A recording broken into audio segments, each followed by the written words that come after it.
This game is absolutely mental. For many, 1999 and the year 2000 was a special time in gamers' lives, with the recently released Sega Dreamcast pushing the envelope and delivering experiences the likes of which had never been seen.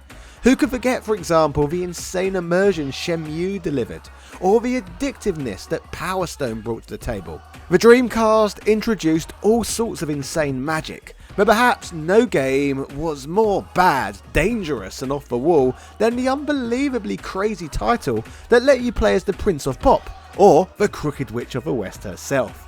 What a time to be alive this was. So without further ado, hello ladies and gentlemen, Big Daddy Top Hat here. It's time to revisit one of the most wild Sega Dreamcast franchises ever. Yeah! In the 1990s, Midway challenged the fighting game world of Japan with the American-developed Mortal Kombat, easily the strongest opponent to Street Fighter with regards to 2D-based fighters, at least in the eyes of the Western world that didn't exactly latch on to SNK's works as much as Japan did. But with the advent of advanced 3D processors and the release of Sega's Virtua Fighter and Namco's Tekken, relatively flat sprite-based gameplay would quickly fall in the shadows of these polygonal powerhouses.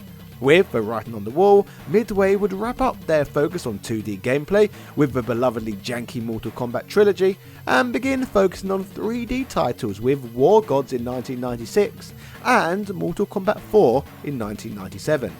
Quickly finding success with this shift, even if Mortal Kombat 4 is a largely forgotten entry in the franchises of today, Midway through this era would knock out one legendary arcade machine after another. During this time frame, NFL Blitz and Hydro Thunder would quickly become mainstay franchises of the period, titles which actively brought both American football and speedboat racing into proper arcade action-based 3D games. But with Mortal Kombat 4 and War Gods not performing commercially as well as other 3D fighters on the market, Midway would opt to bring the experiences learned from NFL Blitz and Hydro Thunder over to another sport, professional boxing, which brings us to the unique games we are spotlighting today. Deciding to bring this new venture exclusively to home consoles, the original of these titles hit American shelves on the very iconic day of 9/9/99. What's the importance of this date? Well, that was the launch of the Sega Dreamcast in North America, of course. On this fateful day, the fruits of Midway's latest labour arrived on store shelves. Ready to Rumble Boxing was a game that not only quickly became a great example of a title that could showcase the graphical prowess of what Sega's new hardware was capable of, but this was a game that could easily be believed to be an amazing port of an arcade hit. Except the fact there was never an arcade release for this pick-up-and-play fighter. So with that said, let's dig deeper into this weird wonder of gaming's past. If you're familiar with how Midway seeded secrets in the Mortal Kombat and NBA Jam games, you'll know the story of how Reptile could be unlocked in the first Mortal Kombat.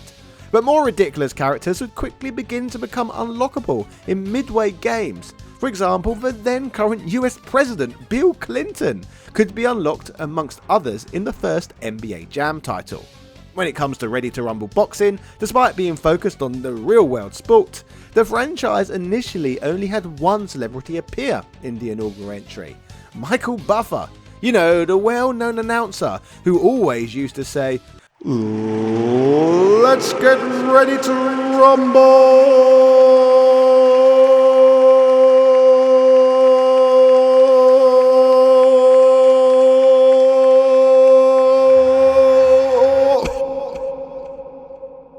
I'm still waiting for my phone call with regards to announcing boxing events myself. As for the famed announcer and his infamous catchphrase, it obviously inspired the title of the game, so rather fittingly, Buffer shows up throughout the title as the ring announcer and voiceover, performing his classic phrase. Soon after its Dreamcast release, the game would be ported to other systems with a number of characters to be unlocked over the different versions, with an exclusive on each system, the Nintendo 64, Dreamcast and PlayStation, leaving the sole sprite-based iteration on the Game Boy Color wanting.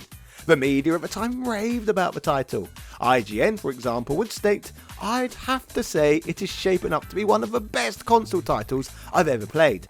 A mix of an NES boxing classic, Punch-Out, and a visually stunning 3D fighter, Ready to Rumble is a knockout from every angle. The game runs at a blistering 60 frames per second, and sports visuals unlike any boxing title before it. The level of detail, both in the animations and in the game's effects themselves, packs quite a punch.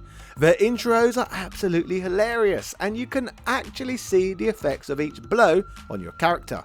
With a solid inaugural entry, Midway would then proceed to gain a bit of confidence with a sequel. Imaginatively named Ready to Rumble Boxing Round 2, this was the fast-tracked follow-up to the quirky hit sports title. Confident in the success of the first game, Midway grew the new entry to feature a big roster of fighters, but didn't completely revolutionise the gameplay.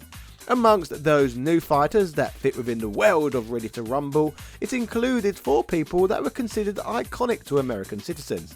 These included the likes of Shaquille O'Neal, the star of Shaq Fu, Kazam, Steel, who is also a pretty decent basketball player to boot. He enters the ring with his impressive stats, 7'1", 315 pounds, and a 90-inch reach.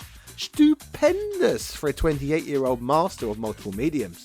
Who else can say they were a DC comic superhero and an NBA Rookie of the Year? An appearance in Ready to Rumble was both authorised and very much in character with this over-the-top personality that matches his size, instantly making him a great fit for this zany game. Moving on, Michael Jackson was no stranger to video games either, from starring in the Moonwalker games for Sega, being associated with the soundtrack to Sonic the Hedgehog 3 in ever questionable form, and appearing in the contemporary Space Channel 5 titles. But in the competitive field of boxing, the legendary musician only comes in at 5'10" and 125 pounds with a 74-inch reach, but that doesn't mean we should write this smooth criminal off in a gameplay capacity. MJ was motion captured and digitally photographed to lend his likeness to the game. Bill Clinton may have claimed to have not had a sexual relationship with that woman, but this saxophone-loving sex pest did make an appearance in this cult classic game. Making his appearance in the series under the moniker, or should I say Monica Lewinsky, as Mr. President, he's represented in his waning days of his controversial 2-term presidency. In the game, the 54-year-old federal fighter is 6 feet tall and clocks in at 180 pounds, which seems rather optimistic for his infamous diet at the time. His taunt sees him saying, "I'm going to roll you tighter than a cigar." The game is very aware of his problematic relationship with White House staffers, which would easily give our next challenger a reason to get in the ring. Years before she was deleting emails and referring to her detractors as deplorables, Hillary Clinton rounds out the cast in this title under the simple name of the First Lady. At 5'4", she's only slightly lighter than Michael Jackson at 120 pounds with a limited 65-inch reach. As this would be more than a decade before the Affordable Care Act would be instituted, she's quoted as saying that "you wish you had universal health care before I'm done with you." Topically, her Retire sports an "I Love New York" bit of text, as this would be released during her successful senatorial run for the District of New York. Given that she would continue to win the popular vote for president, but not that of the Electoral College, it's a bit odd in retrospect that the game features a married couple that both were chosen by the populace to become the President of the United States. Maybe a presidential run for Shaq is finally in order, or at the very least, Afro Thunder. On the subject of these strange celebrity appearances, while Michael Buffer was around for the first entry in the series, with the game being named after his catchphrase after all, amusingly, and rather fittingly, he's elevated to final boss status in round 2. Once your fighter is introduced, Buffer will then say your next opponent will need no introduction, as it's him, in the guise of Rumble Man.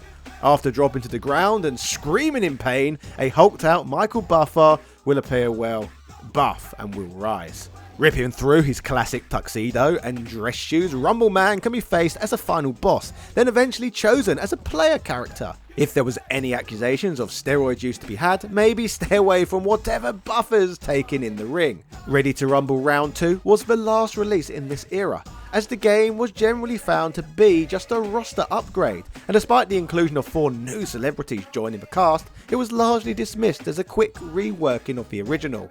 But this would not be the end for the franchise. Nearly a decade later, the boxing ring would be the site of a failed revolution. Released in 2009 on the Nintendo Wii, Ready to Rumble Revolution would escape midway and instead be released by Atari, being developed by Aki Corporation. Known for a litany of wrestling titles, this would be the company's only Wii entry and the last under this name, shifting to a new branding of Sin Sophia for the company. While Round 2 explicitly stars Shaq and the King of Pop with their blessing, and the Clintons with thinly veiled names, Revolution features vague caricatures of 4 real-world celebrities. For example, David Hasselhoff would promote the game, and would be parodied within the title as Dewey Strudel. Speaking of Revolution, Revolution took much more of a legally distinct safe parody avenue when it comes to the cast of characters. Looking over the roster, some may be very obvious to viewers in 2023. Hilarious D is clearly a riff on School of Rock era Jack Black, one half of the musical duo Tenacious D. Celebrities such as David Beckham and Simon Cowell are still in the public eye, so Mosh Deckham and Siphon Cruel are easy to place. But if it wasn't for names, would you connect Marcus D. Roxbury to older Will Ferrell characters, or Fight Clubber to a turn-of-the-century Brad Pitt? Comment below. Nick Cage is represented with his Elvis vibe simply as the impersonator, but more obscurely, Red D'Amato is supposed to be the famed snowboarder Shaun White. Building on these, Big Wallop is supposed to be Ben Wallace, an NBA basketball player who no one outside of the United States, including myself, is going to have a clue about. The characters in this iteration are incredibly stylized to the point of ridiculousness, except for a returning Michael Buffer, who strangely looks very accurate for a late aughts polygonal game, and simply looks jarring next to the playable cast. Sadly, Buffer does not turn into Rumble Man in this iteration, leaving Bufferheads missing their hulking hero. With the disastrous response to Ready to Rumble Revolution, the series found itself down for the count. Given that none of the characters particularly stood out, and the latest iteration being nothing but relatively contemporary caricatures, why would anyone bother to rework another company IP, when they can create their own IP without any baggage of the later ones? None of the titles have seen a modern re-release, so if you want to see Michael Jackson try to beat up Shaq, or a marital spat that dates back 5 presidents ago, you're going to have to be looking up these titles on eBay. Still, retrospectively, this game was wild, but nothing compared to the lunacy of the Alex Jones game that saw release recently. So check out my upload on that oddity now. Yeah.